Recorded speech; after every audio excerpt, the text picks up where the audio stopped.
అంటే ప్రతి సినిమా కూడా ఇట్స్ నాట్ ఫర్ అంటే వినోదం ఉంటుంది. అయ్యో! ఎవ్రీథింగ్ ఉంటుంది. బట్ కాకపోతే ఏంటంటే ఒక సినిమాకి ఎప్పుడు ఒక అంటే మనం చూసినట్లు ఒక పరిపూర్ణత ఎప్పుడు వస్తుందంటే ఆ సినిమా ఎవరికైనా ఒక నలుగురు ఉపయోగపడింది. ఈ సినిమా ఇప్పుడు హ్యాష్‌ట్యాగ్ 'కృష్ణ రామ' చూసిన తర్వాత ఏంటంటే ఒక ఒక కొడుకు ఎప్పుడు మాట్లాడిన కొడుకు 15 రోజులకో, 20 రోజులకో చేసే కొడుకు ఒక రోజుకి ఒక్కసారన్నా అమ్మతో అమ్మ బాగున్నావా?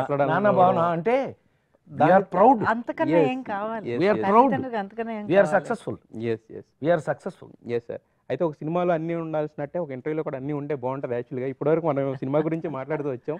అయితే ఇప్పుడు మీరు ఇప్పుడు కాదు మీరు ఎవర్ గ్రీన్ పేరనే చెప్పుకోవాలి. మేడం గ్రీన్ సారీ కట్టుకొచ్చారు. అవును. Cinema green evergreen. Evergreen ఇక్కడ కూడా గ్రీన్. ఇక్కడ కూడా గ్రీన్ ఉంది. సో మీరు ఎవర్ గ్రీన్ పేరు అన్నమాట. సో ఎప్పుడో గాంధీనగర్ 2వ వీధి నుంచి చేస్తూ వచ్చారు కదా సార్. అంటే ఇప్పుడు గౌతమి గారితో ఇన్ని సంవత్సరాల ఈ ట్రావెల్‌లో గౌతమి గారిలో మీరు చూసిన చేంజ్ ఓవర్ ఏంటి? ఈ సోషల్ మీడియా యుగంలో మేడం ఏమన్నా మారారా? లేకపోతే రాజేంద్ర ప్రసాద్ గారిలో మీరేమన్నా చూసిన మార్పు ఏమైనా ఉందా? Oh nice question. మీరు చెప్పండి. ఇవాట ఎవరైనా నువ్వు ఫస్ట్ మీరు చెప్పండి. పెహలే ఆప్ పహలే ఆప్. Ladies first. Ladies first. ఈ విషయంలో అందుకే లేడీస్ ఫస్ట్ నేను అడుగుతున్నాను. మీరు ముందే చెప్పండి. తెలివైందండి. ఇంకేం చాలా తెలివైంది. మాకు గౌతమితో నాకున్న ఎక్స్పీరియన్స్ ఏంటంటేనండి, మేము గాంధీనగర్ 2వ వీధిలో మీకు ఐడియా ఉందో లేదో వి ఇంట్రడ్యూస్డ్ హర్ చూసాం సార్. As heroine.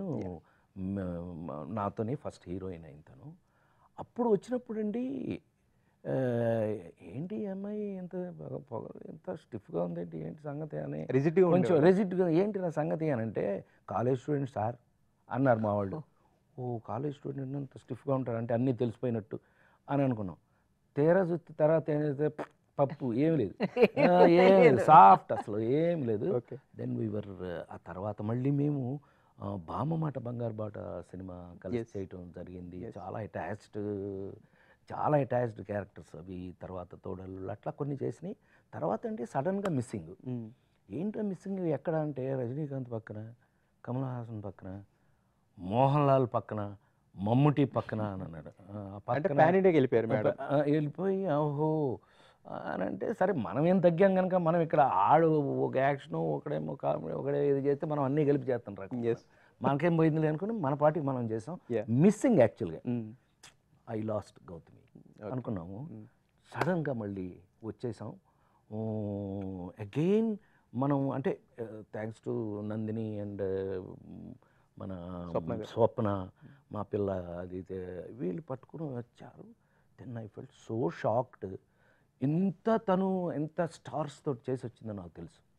పైగా అన్ని సూపర్ హిట్స్, తమిళ్లో కానీ మలయాళంలో కానీ చాలా పెద్ద హిట్స్. మన తెలుగుకి మళ్ళీ వచ్చేటప్పటికి ఏమీ మారలేదండి, అలాగే ఉంది యాజ్ ఈజ్. మధ్యలో కొంచెం తను హెల్త్ ఇష్యూస్ కూడా వెళ్ళొచ్చినా కూడా